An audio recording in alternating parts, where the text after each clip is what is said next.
Hey guys, how's it going? Matt from Foulball Productions here. Thank you so much for joining me today. I hope that you're doing well. I'm doing phenomenally. Thank you so very much. It's MFer podcast number 6. Booyah. It's pretty cool, pretty fun.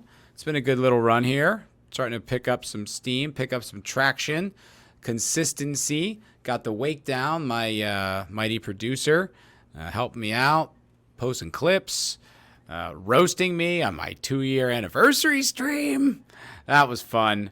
Yeah, and here we are. We're here ready to do the show. I did have my 2-year anniversary on YouTube. This is now, it's the 29th. It's the morning of Wednesday. But it just happened yesterday on the 28th, and that was really fun. It was great. I didn't know what to expect, to be completely honest. So last year's anniversary stream was fun, but it wasn't like a huge thing. You know, I invited people, some people showed up, but I feel like it was mostly me, as I recall. I don't quite remember, but it wasn't a big deal. But this one was actually super fun. I mean, having the wait down there as a producer, and he put in a lot of work, mostly to humiliate me, but he did put in a lot of work to put together some clips and a bunch of good stuff, and it was really something. A lot of people showed up, whole bunch of super chats, which was so generous, and I'm really grateful to each and every one of you who did that. And that was it was fun, man. It was genuinely a great time, and you know, it was brutal at times. There was the one audition clip that I genuinely could not watch because I don't honestly even remember recording that one. It was the one where I was playing like a gangstery guy. Honestly, I was screaming at the screen the entire time it was running. I couldn't even look at it. It was absolutely brutal. So I had to I was like screaming F you to wake down. And that one was rough. But a few of them actually I was like, that's not that bad. I was like, oh, there were times when I really didn't suck that much at that. And then watching the game over short, I was like, wow, that actually was pretty good. You know, for what it was pretty good. I was like, I hadn't seen that pretty much around the time since I made it. You know, I put on all the graphics and stuff and edited it myself. And then I just it was so painful for me because I was so close to it. And it's really hard for me at times to watch myself, especially my acting work, because you're just going over everything with a microscope and a pair of forceps, and you're looking at every breath, every blink, every intonation, is whether it's authentic or good. And it's brutal, especially from an actor's point of view, right? When the whole point was to get more acting work, when I'm going over everything like that, it's unbearable, because it's if there's any false note, I'm like, I just cringe, you know. But that had been, I guess that was 5 years since I had put that out there, and I was actually surprised at how tight the arc was in the script, you know, or the lack thereof. It's kind of like a tragedy comedy, you know, where the hero doesn't learn, and that's the joke. And I was like, oh, that didn't suck. You know, it genuinely didn't. There was some good moments in there. The overlay of the video game worked. And what was really cool was hearing it, having the guys there react to it. And the laughs were where they should be, and they got it. And I was like, yeah, no, actually, that was pretty good. Genuinely, you know, I wasn't I'm not being you know, arrogant or falsely humble. I was like, no, that actually wasn't that bad. That really made me think about doing things again. I've been thinking about it a little bit. You know, it's not something that, I don't know. It kind of just came from the universe, you know. I know that sounds kind of the type of a point of view from a girl who's into crystals. But it kind of felt like that. The restaurant that I work at, there's an acting studio right next door. There's this little back hallway where I go to vape and chill, you know, when I've got a second or whatever. There's the bathrooms back there. And there's all these acting classes right there. There's a theater, which doesn't interest me. I mean, you know, all due respect, theater's fucking gay. It's so gay. And they were doing some musical theater thing, which doesn't interest me in the slightest. But, you know, I'd be lying if I didn't feel a bit left out watching them all perform. And all those like the highs and the lows and the excitement of being involved, I was like a little jealous, and kind of put that out of my head. And then I see these like actors all the time, they're reading their sides, and every once in a while I get a little curious, and I just ask them a question. And this one girl I remember specifically was, acting. I'm just like, oh, are you auditioning? And she's like, well, I don't have like an agent. And then I remember hearing that. I was like, oh, you're really new at this. And I was like, oh, like, you don't need an agent. Actually, agents really just got to take money. What you should be doing is going and networking with casting directors. You should get them to know who you are. You should call them, text, email them, whatever it is, get in contact with them. And this way, when you do go talk to an agent, you actually have relationships with casting directors. There's some value in you as an actor. You're not just a hopeful wannabe wanting everybody to make your career for you, which is what most actors think the business is. And who can blame them? I mean, no one really prepares you for what the heck you're supposed to do in the career of being an actor. It's like, I want to win the lottery professionally. It's like, all right, good luck, hope it works out. But, and she was kind of like, oh, did you used to do this? And I realized I had like a lot of wisdom and insight. And I was like, oh yeah, okay, there's that. And whatever, put that out of my head. And then the other day, I was talking with this girl in the hallway. Pretty cute. Got her number. But she was new at it. Like, it's been like her first 6 months. And I was like, I remember my first 6 months. Like, I remember being super excited and just like in this new journey and just letting it wash over you and learning everything you can. And I like, just nagging at me again. It was making me want to get into it. Like, it like came back. The passion to even want to do it came back. I never thought that I would see the day where I would want to do it again. I mean, the years in LA, it was such a burnout, and it was just this sad, slow decline till one day you realize, like, I don't like my life. I'm going nowhere.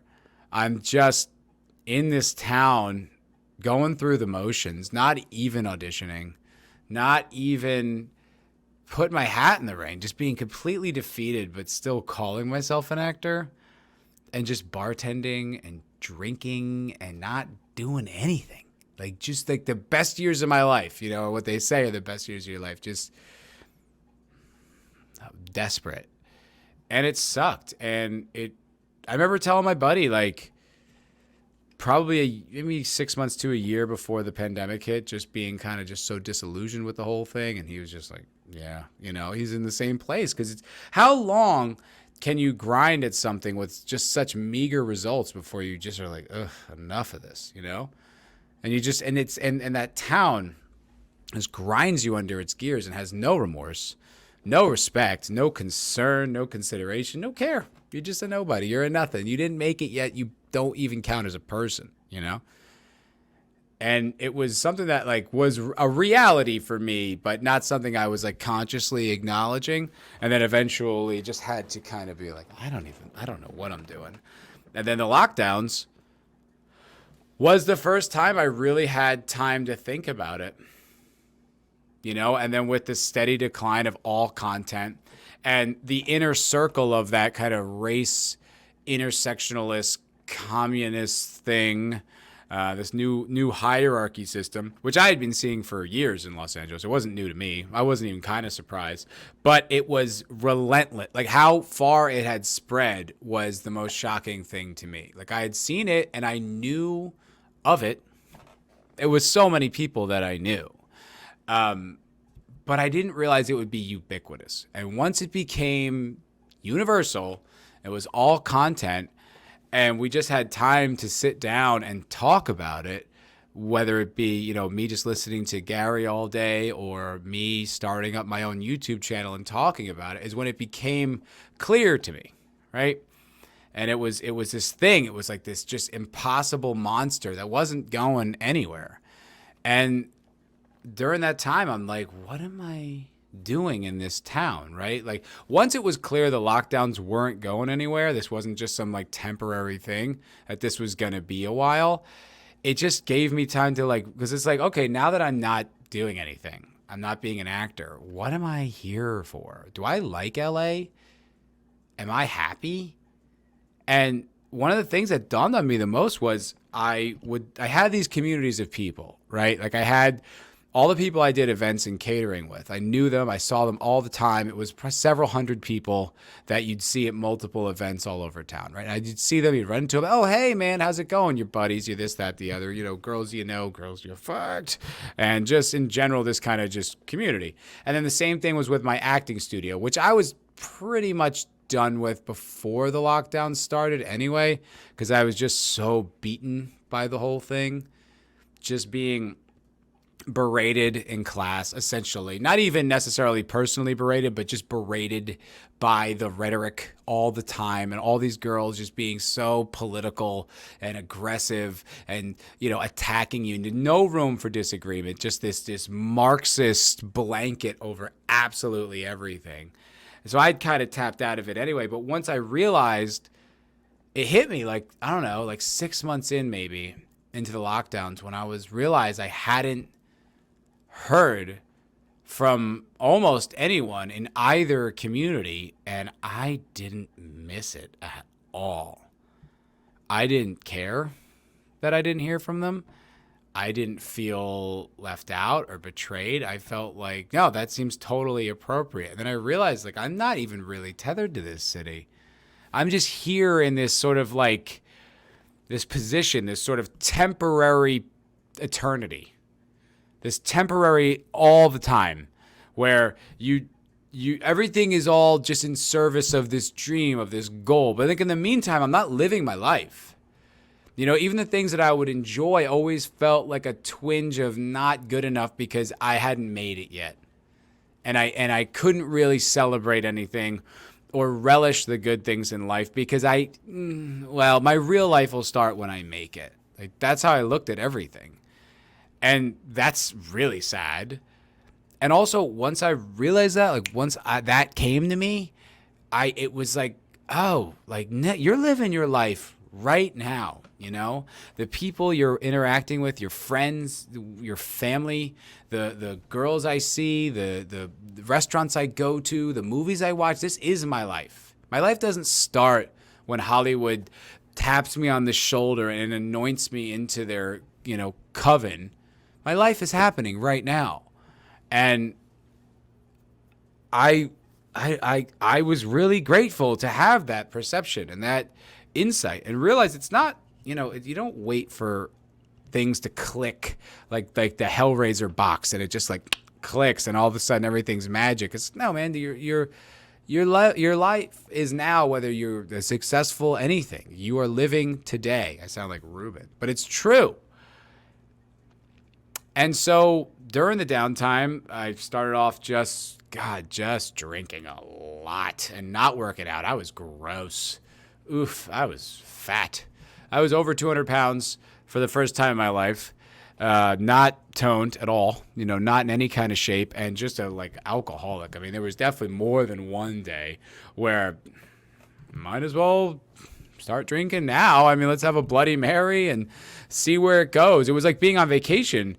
And then just played countless video games. I mean, just went back and revisited, played a bunch of new ones, just video game after video game after video game. And it's just for a while, it's, man, what am I doing? I can't, even though I'm locked down, this can't be my existence. And I had done a little bit of podcasting or YouTube years ago, maybe when I first moved to California, maybe now it would be 11 years ago, something like that. And I did a little run of the MFer podcast, 4 episodes, something like that. Nothing crazy. But I had done it before. And with the lockdowns and listening to Gary and listening to Mahler and Critical Drinker and all these people that I really admired and looked up to and respected for them saying the things that no one I knew would have the nuts to say. No one had the precision of insight that these guys had. And no one saw it and had the balls to say it out loud publicly on YouTube like these guys had. It made me want to do it too.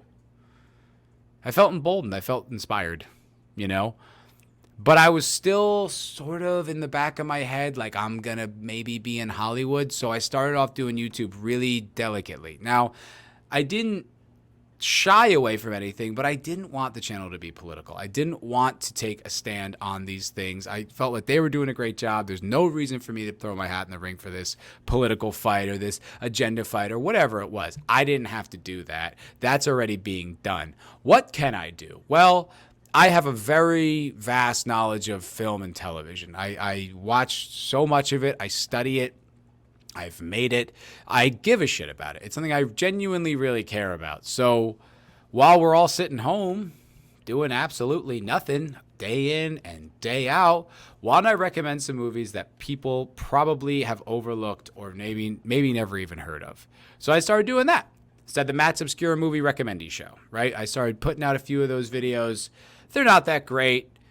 They probably have some redeeming qualities, but they're just not great videos. First of all, they're way too long for your first YouTube videos. They're all like a half hour long. No one's watching that from someone with no subs, rightfully so. And they are, like, I should have released each movie as its own episode. Would have been better, 10 or so minutes roughly. But, you don't know when you're doing YouTube. You have no idea, obviously. You have no idea when you start any endeavor. You don't know what it is until you do it and figure it out. And so I was doing that for a while. And then I started doing streams with my friend Lindsay, who I love those. I still think those are actually pretty interesting conversations. There's one where we talked about Lord of the Rings and the Amazon Lord of the Rings show. And this was well before we knew anything, back when it was all essentially rumor. And Lindsay's a big Tolkien fan. And so we talked a bunch about that. And then I did a stream with my buddy Jared, who's a big movie fan. But we kind of started to grow apart because he's still like a big movie fan. He's a director in LA. And I was more like, I want to just attack it. Like, I kind of don't want to just praise Hollywood. Actually, I kind of fucking hate Hollywood right now. And I sort of just want to eviscerate them. And he's just kind of like, it's not really my angle, even though he's a base dude and he's got a lot of the same opinions I do. He just didn't really want to take that angle. He just wanted to praise movies, which was still cool. Like, I still had a great time talking with Jared. I think Jared's a terrific guy. But it just was, I just felt the shift. I was more like into political action on this whole thing. And he was more into just, still liking movies. And we just kind of grew apart. Always intended on doing something again, but it just kind of never materialized. And then when I started really doing like the Umbrella Academy stuff, that's when it changed. That's when I really got into like criticizing and being comfortable with it. And that sort of was the direction the channel took after a while, was just, all right, I'm going to say what I believe about whatever I feel like I want to talk about. It was mostly media, and it had been for the majority of the channel, probably until like, I'd say the beginning of this year. The end of last and the beginning of this year, when me and Vidge were just kind of like, what are we doing? Are we going to do this forever? Are we just going to, every time they do something stupid, we're going to get on YouTube and get mad about it? Vidge said it first. I was like, yeah, that's what we're doing. What are you talking about? And then the more I thought about it, the more I was like, yeah. Like, it's kind of like someone's got like puppet strings over us and they're like, hey, guess what? Spider-Man's gay. And you're like, no, he's not. And then we made like a video, you get mad about it. And it was like, like we're part of like this cycle, like part of this whole thing. And I don't know, like it just felt like we were being manipulated. Like we were just part of this machine, and it just became lame. And after The Expanse season 6, like I was very like, just had a big lull in even wanting to do YouTube. What do I have to say about anything? Am I even interested in this anymore? Like, what is my point here on YouTube? Why am I doing this, And sadly, me and Vidge breaking up, as it were, but we're not. We're going to do more stuff. I love Vidge. And we're already talking about bringing back the Culture Crime Fighters in some regard. But the fact that I didn't have the partner anymore. I didn't have a reliable Wednesday show to do and to build towards and to clip and all that stuff and kind of build as my brand. Once that went away, I had to replace it with something because I wasn't done. Even though I was confused, I knew I wasn't done. And that's when I started doing this. And doing this has been great Because as challenging and awkward as doing a solo podcast by yourself for an hour without an audience and just releasing it and being like, hope you like it, it's actually been really liberating. And it's kind of helping me find my voice and exactly what I want to say and put out there, like why I even do any of this. It's been actually really invigorating. And that combined with hiring the Wake Down as the editor and helping with the clips move and going to the Dallas meetup and kind of reminding me of what it is that I like about the fandom and the people involved, I kind of feel more excited than ever to do YouTube stuff. Like I'm actually kind of pumped to like be back and be a part of it. And today's like 2-year stream was sort of the culmination of all that. It was like, all right, to go through the motions of a 2-year stream, but having Wake Down like go through all this stuff and having like all this history to even pull from, all these like obscure, references to like early stuff that happened in the stream when, very few people were watching or barely remember or any of this stuff. It was kind of like fun. Like there's like lore. There's like lore to Foulball Productions, and there's like people who've been around for a long time who've been watching this stuff, almost since the beginning, which is like really flattering and interesting and kind of like curious. It's like, it's like friends that I've never met, that I just talk to through chats, but that are always around, and them and they know you, and it's really funny. And it's like, you put yourself out there, you humiliate yourself, but it's part of the gag. It's like, that's why I always brought this stuff to the streams that were embarrassing, because it's going to suck for me, but everyone else is going to laugh, and that's funny. You know what I mean? I could take the embarrassment. I could take the humiliation. Like I said, the audition tapes were a little rough. Those were tough to sit through. Not going to tell you that didn't hurt. The two that weren't that bad was not that big of a deal, and I'm lucky he doesn't have more of this, because I can't sit through that. I can't sit there and watch. That's too far. That hurts way too deep. That's too much. It's just, like I literally did break out into like a flop sweat watching that. That wasn't an exaggeration. Like I sweat. That was mortifying. Not okay. I forgot what my point was. I forgot where I was going with that, but the embarrassing myself. That was funny because it's like, you guys will get a kick out of it, and like it's like whatever, it's embarrassing, but it was also kind of cathartic. Some of those today, though, were not cathartic at all. They were just pure pain. But still, like, I imagine everyone thought it was funny. Like, the chat would light up whenever fucking Wake Down would play some awful clip. God damn it. It's still, I could feel the pain, like, right now resonating inside of me. It's not awesome. It's not awesome at all. But ultimately, the stream kind of ended with me feeling really grateful that there are people around that care, that show up and watch things. That's cool. That's amazing. Because I wasn't exaggerating when I first started, up until like I started doing the Expand streams, which when was that? Like that was a really long time ago. That the first one I did was, let me see, the first Expand stream I did was August 26, 2020. And that one actually had some traction. There still was no one ever watching live, but afterwards people would watch them. No one ever watched that. But I mean, I had 6 subs for the entire time I was doing YouTube up until that point. And still, like, I don't really think that increased my subs much at all. Like, I think people would pop in every once in a while. I remember Lauren Cisco was one of the first people. Eric K, would pop in, which was crazy. It was so cool. I mean, having the Nerdrotic community really helped a lot. Not just Gary coming on the channel. I mean, that was gigantic. That was tremendous, because that boosted me pretty high. I mean, his first visit, I think I put out one viral video that went really well, the one just about the Expanse canceling, like 50,000 views. So that got me up to like, 400 or something.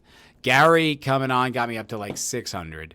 And then the Gina Carano video was the one that pushed me over 1,000. But like, just being involved in Gary's streams and knowing anyone there, they would come support. They would come check me out. Like Eric K would come. I'd be the only one in the chat. The Vigilante was coming on one of me and Jared's streams. We're talking film talk, and I mean, he was like the only guy in the chat just asking questions. I didn't even know who this guy was. I was like, "Who's this Vigilante Williamson guy?" I don't know. just, hey, cool, and that was incredible and really welcoming. People were so, they open with open arms, which I just did not expect. I remember like the first few times I even started chatting in like a Gary stream, I was nervous. Like people can get a little cliquey, a little culty, and they're not necessarily interested in outsiders coming along.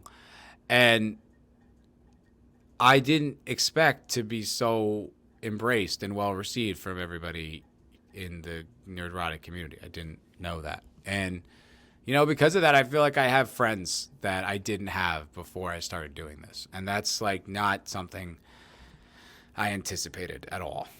Like it really wasn't anything I envisioned.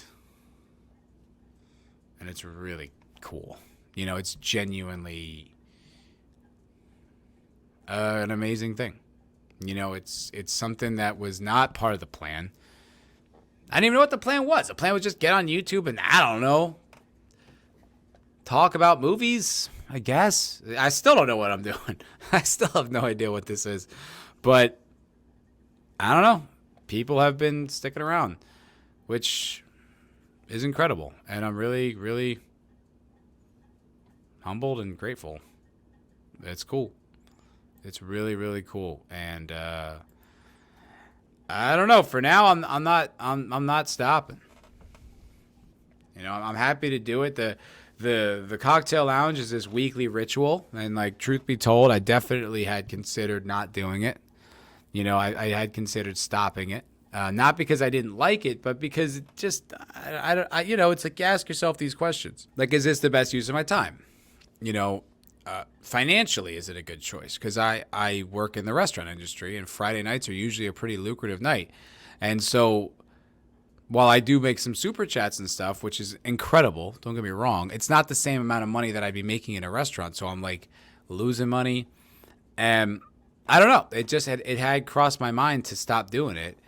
But I'm so glad I didn't, because it's just like they're so weird. Like I never know what they're going to be. And they're always fun. Like it always turns out to be something interesting or weird or funny or just a good time. And I'm like, it's the most consistently successful thing I do. It's not huge. I mean, it's not huge. If we get 300 views in an episode, like that's great. But that's not like the point. Like the point is it's like this consistency. Like it's like this community, it's like a lot of the same people show up and say what up. And it's like, it's wild. It's fun. We bullshit, talk about things of the day. I mean, sometimes, we go on these weird tangents. Like we did that one week where we talked about every vignette of Love, Death, and Robots, all the way through. And I had a blast. I could have gone through all the episodes they made. That was so much fun. Like that was some like, and it's, I don't know if everyone else liked it, but I liked it. Like when we talk about New Vegas for an hour, I like it. Like I have fun with that. I don't know if it's, there's this kind of thing you have to do when you're YouTubing, right? You have to make sure it's topical so that people who don't know you are maybe interested in what you're saying, right? Like you're talking about a story of the day so that someone who doesn't know your channel will be like, all right, maybe I'll click on it. Like you're just hoping for that generous click. Because I know myself, I'm not very generous with my clicks at all. Like I have the people I watch, and it's almost like a chore to watch someone I don't know, So it's like whenever anyone does click on my channel, I'm always like, that's so cool. Thank you. You know what I mean? It's like, you're great. You're better than me. And, so it's like you got to walk that line. But like at the same time, like I kind of want to hear what faction you'd choose in New Vegas and why. And I could talk about that all night. And I'm not like ashamed of that. I mean, I'm like, that's cool with me. Actually, we're talking about this. Actually, I'm like, maybe I should get like a New Vegas like talk stream together. So at least it's advertised well. And, Rock Fan and Wake Down and I and whomever wants to come talk about the game can just come talk about it. And then this way, it's like it's no one who doesn't want to be there will be there. They're just like, ugh, these guys are going to nerd about this old video game. It's like, yes, it's so much fun. I still love the shit out of this game. It's just the best. Anyway, That was just a huge mental dump. Just dumped all over this podcast. But yeah, I mean, that's me. That's where I'm at with my creative life and YouTube. And it's 2 years, and it's a wild 2 years. I don't know. It's not what I envisioned. I didn't envision anything. I didn't know what I was doing. I didn't know what YouTube would be. I didn't know, like when Gary would talk about like him doing it and us being there is what does it for him.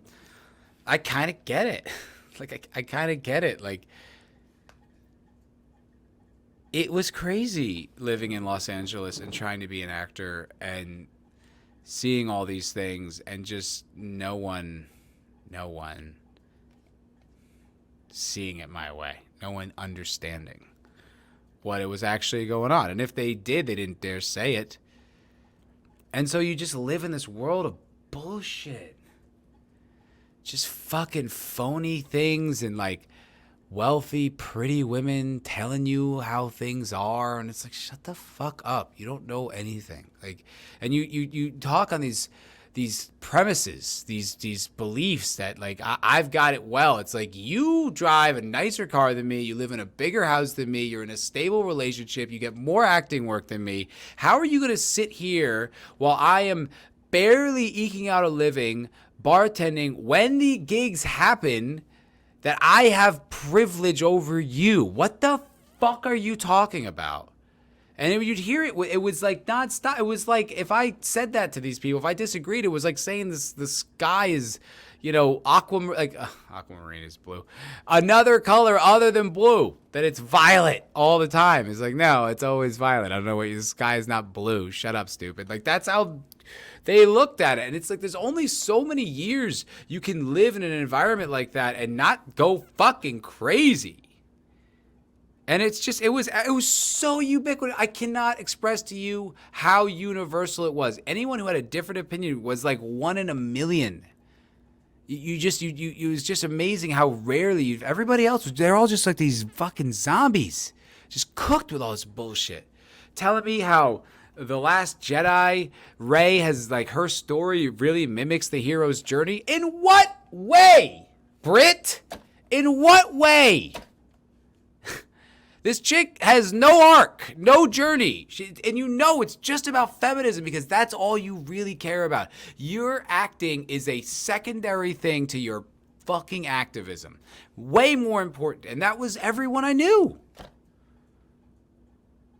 It's like, what am I doing? What are we all doing?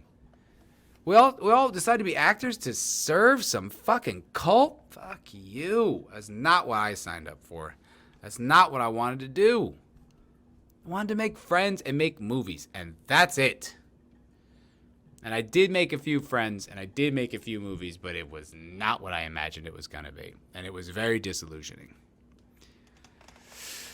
Whew. Anyway, that was all babbly. I'm not entirely sure if there's a cherry on top. I guess the truth is that I'm sticking here. I'm doing this. Love it. I love it. I need it. I need it now. I'm addicted. I have a full-on habit with this, a dependency with YouTube and speaking my mind. Because otherwise I will just harangue other people in my life, and that's just not really fair to them. I need to speak my mind. I have to speak my mind. Have to. It's a compulsion. It's one of my biggest character flaws, to be completely honest, because it's like not everyone wants to hear my opinion on absolutely everything, but I have opinions on absolutely everything. I don't know why, but I do. And I have to tell someone. Otherwise, it'll drive me and everyone else around me crazy. So thank you for watching. Thank you for being a part of this, because otherwise, I don't know who else would listen to me. I'd just be some crazy lunatic with a bag of Four Loko, fucking communists are taking over America. Like the guys I used to give my change to and smoke cigarettes with when I was drunk when I lived in L.A. I'd be one of them. We would just switch, and there'd be some new kid who came to L.A. with stars in his eyes and dreams, and I'd be like, what are they doing in Hollywood, kid? All grizzled and fucking horrible. No, I have to tell someone. I'm telling you. Thank you for listening, because it means the world. need to do it. And if I do continue acting, if I do continue entertainment, I'm still doing this. 100% still doing this. Still going to be abrasive and opinionated. And I don't care. Don't care if people don't like it. I don't care if it costs me work. Fuck it. This is more important. This matters. This matters. Even if just to me, it matters. Because it's me telling you, you can't fucking tell me what to say and what to think and what to do. Fuck you. In your controlling ways. I hate that shit. I hate people who need to control what you do, what you say, keep people in boxes. And any dissent is a problem. Fucking blow it out your ass. If you can't convince someone to see it your way, you're not very persuasive. And you're probably a cunt. You're probably a cunt. So, I ain't going anywhere. That's right, you hear me, YouTube? That's right.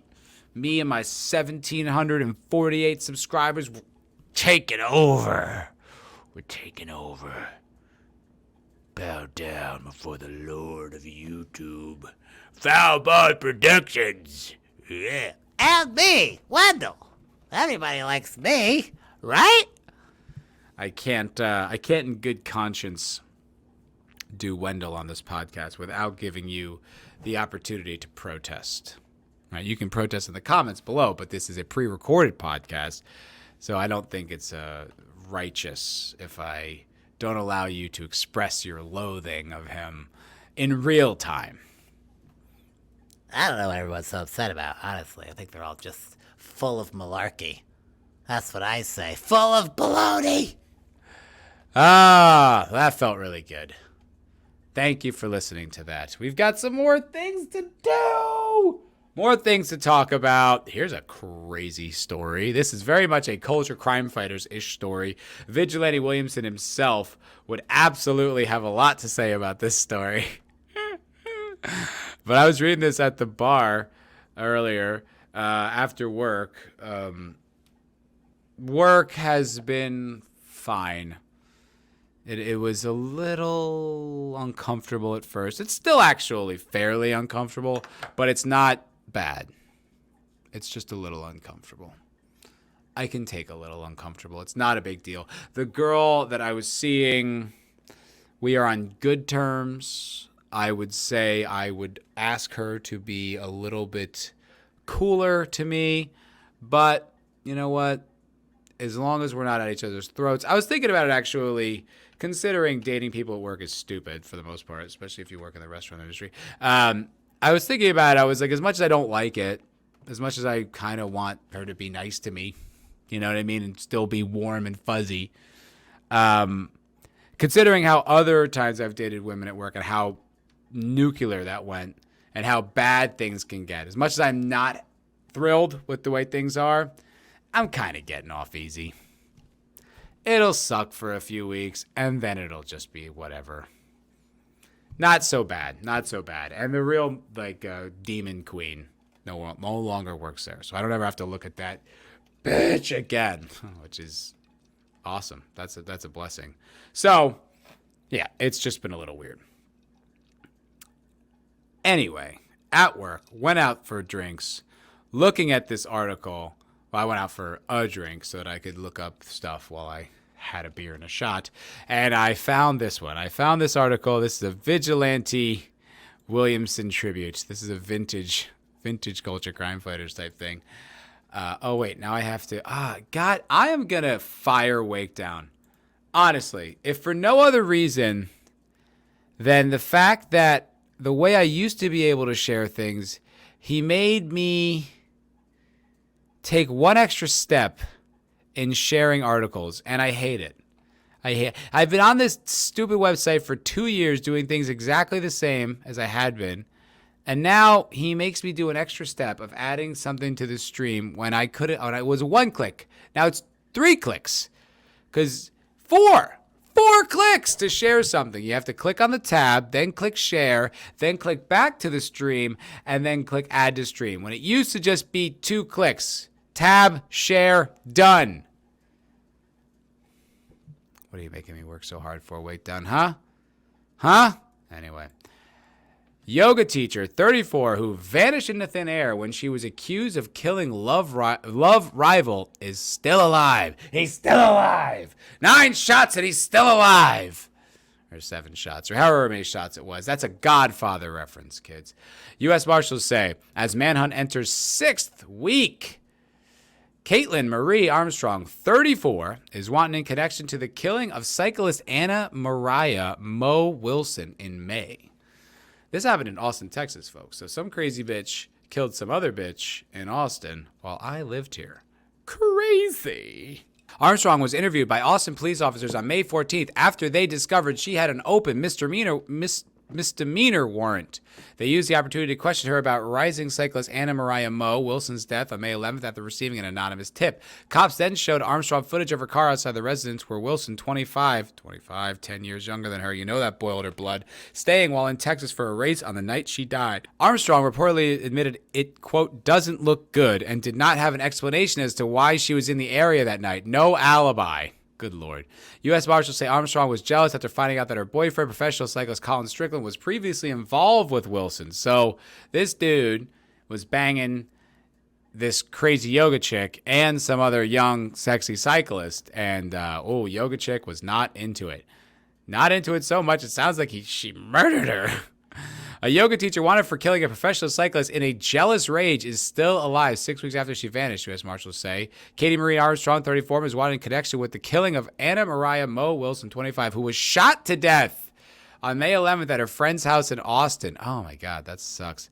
Visiting Austin, going to get some dick and ride your bike, and you get shot and killed.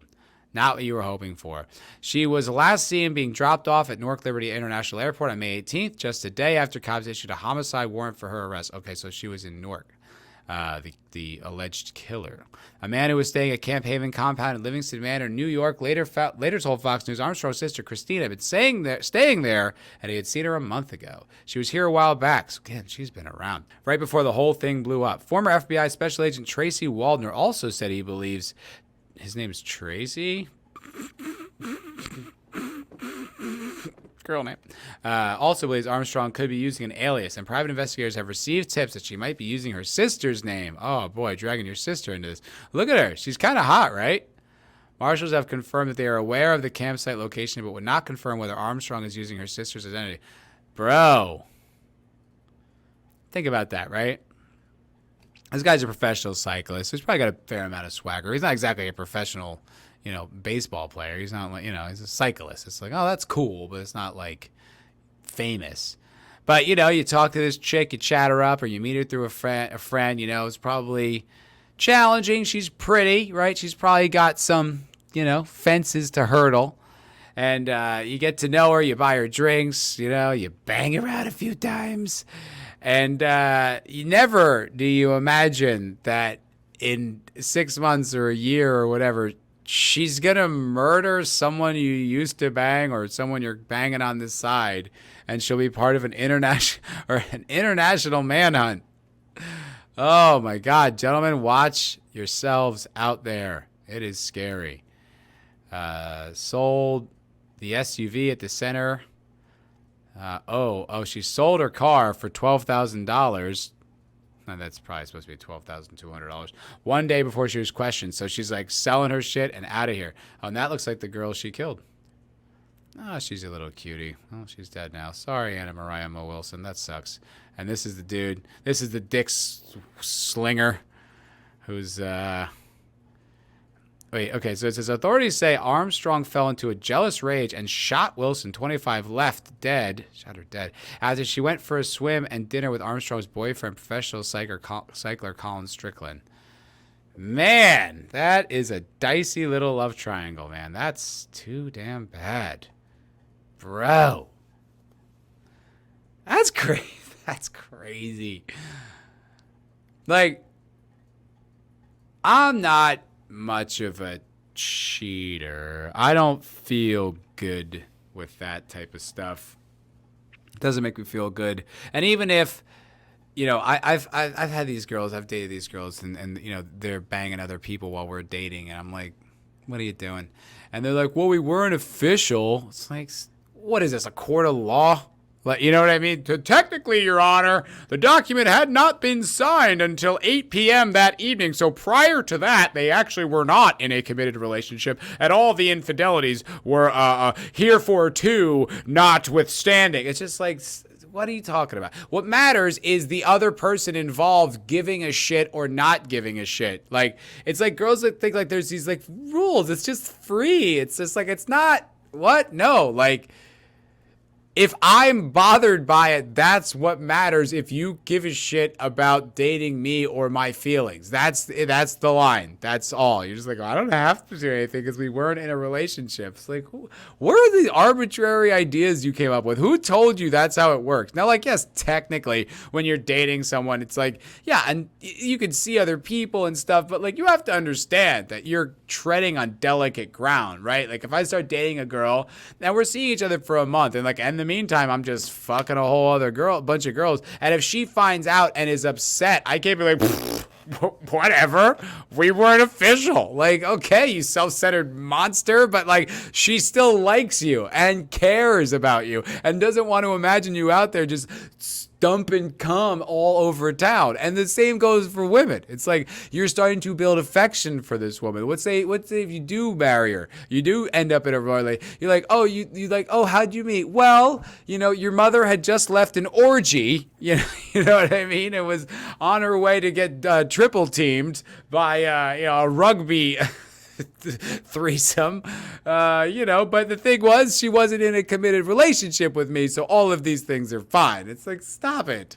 Who's creating these narratives? Who's coming up with this? Anyway, the whole cheating part aside, I obviously don't know the inner workings of this relationship. I don't know who was with who or for how long or whatever. But I feel like the yoga teacher felt like she was slighted. And it looks maybe like this guy kind of had, some old tale back in town and was like, yeah, I'm going to squeeze out a few while she's here and, get a little bit of mine. And I guess the yoga teacher was not happy about that. That saying, hell hath no fury like a woman scorned, is true. It's scary, actually. I think if you're, men, when you first start dating women, you really don't know what they're capable of. You had never really seen it firsthand. You heard about stuff, you do. But when someone that you loved or cared about can do such vicious things to you, it's unfathomable at first. It's still always difficult. It's never easy to deal with, but it's like you just can't believe. You're like, but I care about you. Why would you hurt me? It's like this vindictive energy, this monstrous wrecking ball of a human who used to be this sweet girl that you told her you loved her. It's like insane. You've never seen anything like it. And at least I hadn't. At least I had not. And it is a really jarring thing to experience. And I don't think that Colin thought this woman was going, dude, imagine how guilty you'd feel. Like, obviously, the yoga teacher's crazy, clearly. But, like, just bringing this poor girl into your love life drama and it got her murdered, you'll never get over that. Even though it's 100% the other woman's fault, it's still like one of those things where it's just like, if you're like, I'm kind of seeing this girl, she's a little possessive, maybe you should stay at a hotel, not like I don't want you here. It's just probably not the best move. The girl could still be alive, right? Like, even though it's totally reasonable to be like, yeah, I mean, cheating shouldn't end up in someone's death, especially if you're not married. It should end up in anyone's death anyway, but it's just like, if you're not married, it's kind of like, yeah, it sucks. It's very unfortunate that he's doing that, and I feel really bad, but you cannot kill the girl. You can't murder her. That's a little far. That's a little much. The penalty doesn't quite fit the crime there, I would argue. But damn, man, like that, and that guy, like, has got to explain it. I don't know if he has to, but there's a potential he has to explain it to that girl's family and their friends. And now it's this big story. And it's like, you're the dick head for, letting this crazy woman in your life. And I bet I always say this, and I would venture to guess, if I could just bet my entire year's salary on this bet that no one will take, that there might have been a few red flags before she gunned down the chick you were sleeping with, you know? Like, that's the thing about abusive relationships and unhealthy relationships that I don't have a whole lot of empathy for, only because I have made that mistake many times, and I will tell you universally, I knew ahead of time. Every single time one of my relationships went nuclear, went boom, blew up in my face, I already knew the girl I was seeing was a handful. It didn't just fall out of the sky. It wasn't like suddenly one day she got a crazy look in her eye. I knew. I already knew, and I overlooked it. And I made excuses, or I rationalized, or I just flat out was like, whatever. Like, I just, like the whole Johnny Depp Amber Heard thing. I'm like, I think Johnny Depp was wronged. I don't think, the Hollywood machine, the way they turned on him, it became this Me Too thing, which was horseshit, obviously. But in his personal life, there's no way before he married her, he didn't already have a pretty strong understanding that this chick was a little unwell. She's a little off kilter. I'm fairly certain he already knew that. And I would believe that to be the case almost universally. I'm sure at times it happens. Someone's repressed memories come to the surface. They have a psychotic break and turn into a different person. I'm sure that happens. I'm sure circumstances turn people into different people. But I still don't believe that someone was normal one day and then the next day shot a girl to death because you were fucking her. I don't think that happened.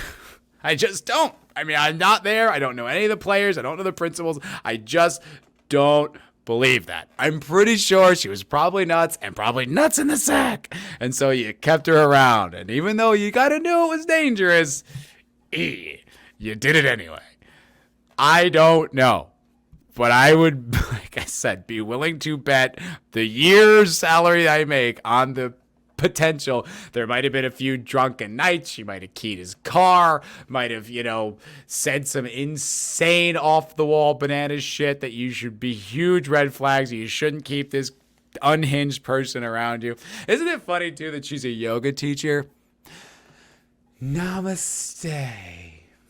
I'm full of inner peace. Oh, let me murder this girl. Like, it's a lot. That's a lot of LA too, right? Is this false sense of spirituality and like being above it. And like, meanwhile, you are sitting on a torrent, on a deluge of dangerous and unstable emotions. But I have a yoga hand thing necklace, so I'm peaceful. You are like 3 drinks away from stabbing someone in the eye, and you're like, I've got it all together. No, you fucking don't. No, you don't. That's crazy though, right? Like, how deranged does that chick have to be? She's a yoga teacher, right? So she's just all day, downward dog and peaceful music and lotus flowers and like scented oils, and that's her whole thing, is being at peace. And like this, she gets cheated on and murders a bitch, kills her. Does that say inner peace to you? It doesn't say inner peace to me. Like, I have lashed out. I have said things I didn't mean. I've gotten angry at times and, had some aggressive thoughts. But I'm not going to sit here and tell you, namaste, and have this phony face like I've got it all together. My life is just, it unfolds as the universe decides, and I just accept it as it comes. You know she said this bullshit at get-togethers to her family, to her friends, and meanwhile there's a murderer inside of that shell. A literal murderer who's just, and like has like judgmental takes on things, it's just like violent video games or probably raunchy comedy, right? Like that's not good for my chakras. Yeah, you know what else isn't good for your chakras? Murder. First-degree murder. Think it might put your aura out of whack. You know what I mean? I know it's like, there's a young girl who's dead, and that's not funny, but this is. Like, it's just funny that she's just like, namaste. Ah, you crazy bitch. You slept with my boyfriend thing. Oh. Wild. Wild, man. Pretty nuts. How much time do I have left here? 56 minutes and 38 seconds total. Although that's probably going to be shorter when this is finally finished, because I'm going to clip out the moments when I was just not saying anything and vaping and thinking about the next poignant moment, the next poignant contribution I was going to offer you. It was going to be so insightful. Okay, let's do this last one. And then I'll wrap it up. And then I will wrap up the 6th episode of the MFer podcast. Thank you so much for watching the MFer podcast. Please press like, subscribe, share with your friends, watch on Spotify, do all the things that make traction. But honestly, please do those things if you feel so inclined, because there's really no other way to get the word out. I have social media. I have my YouTube followers. That's sort of it, unless someone else like happens along it, luckily. But like I said, how often does that happen? Quite rarely. So if you have anyone in your life that you think would get a kick out of old Foulball Productions, give him a little link ski. Say, hey, my online buddy makes this show. Maybe you'll like it. And there's so much content. Anyway, Chris Pratt reveals he, quote, never went to Hillsong Church, said he avoided denying claims because he did not want to throw a church under the bus. Fuck yeah, dude. Mensch. Pretty badass. It's an interesting article. Like, for instance, I just took a big vape drag and you didn't even know it because I cut it out. Movie magic! After years of being hounded for his supposed attendance of the Hillsong Church, much of which was rooted in opposition of the institution's holding of, quote, traditional Christian thought on gay lifestyles and gay marriage, Guardians of the Galaxy and Jurassic World star Chris Pratt has revealed that while he has never had any personal relation to the church, he declined to speak to the accusations in order to avoid, quote, throwing a church under the bus. Which actually this is an interesting one, because I remember like one of the last times I was in one of those acting classes when I just couldn't take it anymore. I remember, it was like one of these little queen bee types, one of these little like coven leaders was talking about Chris Pratt, and he's a conservative, said it like that, as if everyone in the room automatically had the same opinions as her. Like, do you know how uncomfortable that is? Because I don't want to be like, I'm a conservative, because I'm not, but I also am like, I don't hate him because of that either. Like, I would be willing to hear his thought. Like, are you so sure? But, like, she just writes him off and then just freely says this in mixed company. Now, granted, we're at an acting studio, but it's not like we're at her house with her group of friends. Like, I don't barely know you. Like, why would you assume we have the same opinions on all this stuff? Because it's LA and everyone has the same opinions or face being an outcast. Oof, God, I don't miss that culture at all. Pratt offered clarity on his faith during a recent interview with Men's Health, broaching the subject by recalling the acceptance speech he gave the 2018 Movie and TV Awards. Therein, after winning the show's Generation Award, oh shit, it's not being shared. See, wake down, you're destroying the show. You've destroyed the show. Just kidding. I forgot that that's not on here. See? It's difficult, people. YouTube's not easy, people. A lot of people say. I don't think my Trump's very good, but I do like doing it. Anyway, an honor awarded to beloved actors whose diverse contributions to both film and television have turned them into household names. The actor told the crowd his 9 rules for life, 6 of which he declared as God is real. God loves you, he added. God wants the best for you. Believe that, I do. Now, I don't really have any problem with that, but I don't know. Is that the place? The Teen Choice Awards or whatever. I mean, whatever. Do whatever you want, Chris. I'm not telling you what to say. It's just, I don't know. Maybe it seems like a big swing. Anywho, reflecting on that speech, Pratt told interviewer Mickey Rapkin, Pratt told interviewer, and Pratt, Okay. Maybe it was hubris. Might be a little bit, might be. You could just be grateful, not lecture people, but whatever. It's not a big deal. For me to stand up on the stage and say things that I said, I'm not sure I touched anybody. Religion has been oppressive as F-K for a long time, he said, speculating as to why some feel uncomfortable with his speech. I didn't know that I would kind of become the face of religion when I'm not really a religious person. When I'm really not a religious person. I think there's a distinction between being religious, adhering to the customs created by man, oftentimes appropriating the awe reserved for who I believe is a very real God, and using it to control people, to take money from people, to abuse children, to steal land, to justify hatred, Pratt said. Whatever it is, the evil that's in the heart of every single man has glommed onto the back of religion and come along for the ride. I can't argue with him there. I'm not a religious person. I don't have anything against religion. Don't get me wrong, but I do hate when people do that, when they can't distinguish the two, when they can't separate. They're like, I don't believe in God because some people in the church hate gay people. I'm like, those things are unrelated. Unrelated. Like I heard Jim Norton make it a point as such today on the Jim and Sam show, saying something like about that. It was just saying like about how creationism can't be real because God is obsessed with gay people. And it's like, that's, first of all, utterly absurd. And secondly, God can be real and all the people on earth could have also gotten it wrong.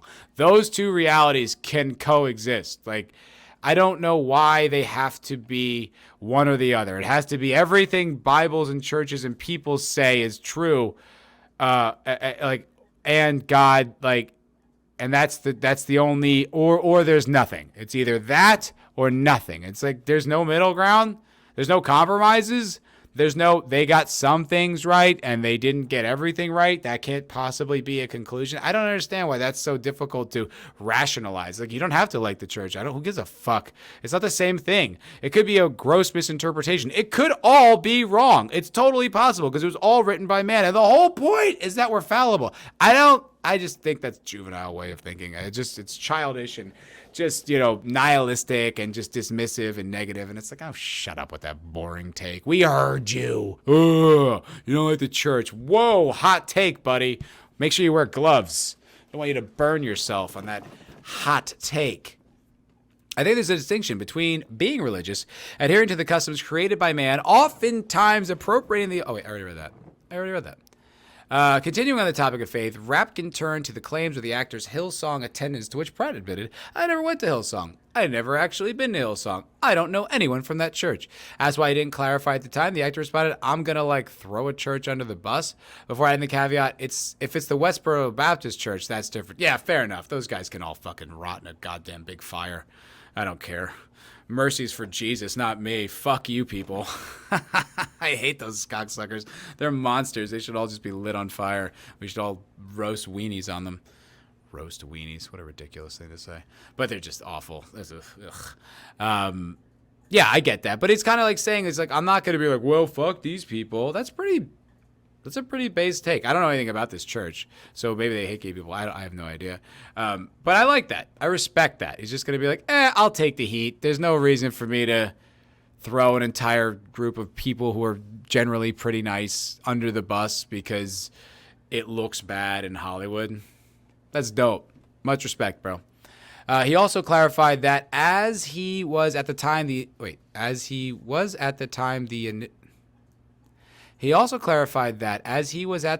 initial claims of his Hillsong attendance came out. That is not well written at all. As he was at the time the initial claims of his Hillsong attendance. Oof, that needs to be. I have a red marker. I'd like to underline that. That sucks. He and his family not exclusively attend the Zoe Church. What is wrong? Wow, dude, that sentence. Did your brain break? What happened here? Though not strictly related to his religion, Pratt took a moment during his time with Rapkin to express frustration at the internet's insistence on painting him as a secret villain. They kind of do that, right? They make him sound like he's this nefarious homophobe, inside the halls of Hollywood spreading hate. It's like, shut up. He's just one dude who's not 100% on board your bullshit. That's literally all he is. And they're like, he's a fucking demon. Is he, though? Or are you the demon? Did you even think about that? No, you didn't. You only think about yourself. I'm just kidding. Harkening back to his November 2021. All right, I'm actually kind of done with this story. I think it's dope that Chris Pratt is I'm not that guy, but I'm not going to throw a group of people who I think are whatever. Like, I'm not going to do that to them. I'll take the heat. Based ass Chris Pratt. All right. That's going to do it for the 6th episode of the MFer podcast. Thank you very much for watching. I really appreciate you. Thank you for listening to all of my personal life stuff, acting journey, YouTube stuff. Thank you. Thank you for being here, for watching any of this. It means a lot. It means so much. Please press like if you haven't already. I know that's annoying. I know we hear it all the time. And you're just like, stop asking me to like and subscribe. And it's like, I know. I don't want to have to ask you to like and subscribe. But you kind of have to. And it puts the little thing in your head. And it helps me. It helps the algorithm. Maybe one extra person will see it. Maybe two. Who knows? But if you haven't seen it and you like what you're doing, you haven't seen me, you like this, click the subscribe button, please. You don't have to ever come back, but just click that little button. It means a lot. It helps me. Look, if anything, it makes me feel good when I wake up in the morning and be like, ooh, 1649. I feel like a valid human now. I'm just kidding. Thank you so much for watching. I appreciate you guys. You guys are great. This show comes out every Wednesday morning, 8 a.m. I release it on YouTube and Spotify, iTunes, all that stuff, all at the same time. Clips throughout the week. And be sure to check out the MFer Cocktail Lounge every Friday night, 8 p.m. Central, starts live. So if you hate me, you don't like anything. If you don't like any of the things I said, you have the option to communicate with me live and harangue, berate, and insult me to your heart's desire. Okay? It's an open chat. We don't kick out anybody. That's not true, but we let a lot of shit fly. Listen. My friends, the people who actually like me, probably said things 10 times worse. So take your best shot. Go ahead. Swing for the fences. No, thank you very much for watching. I really appreciate you guys. You have a great night, and I'll see you all in the next episode. Toodaloodle-loodles.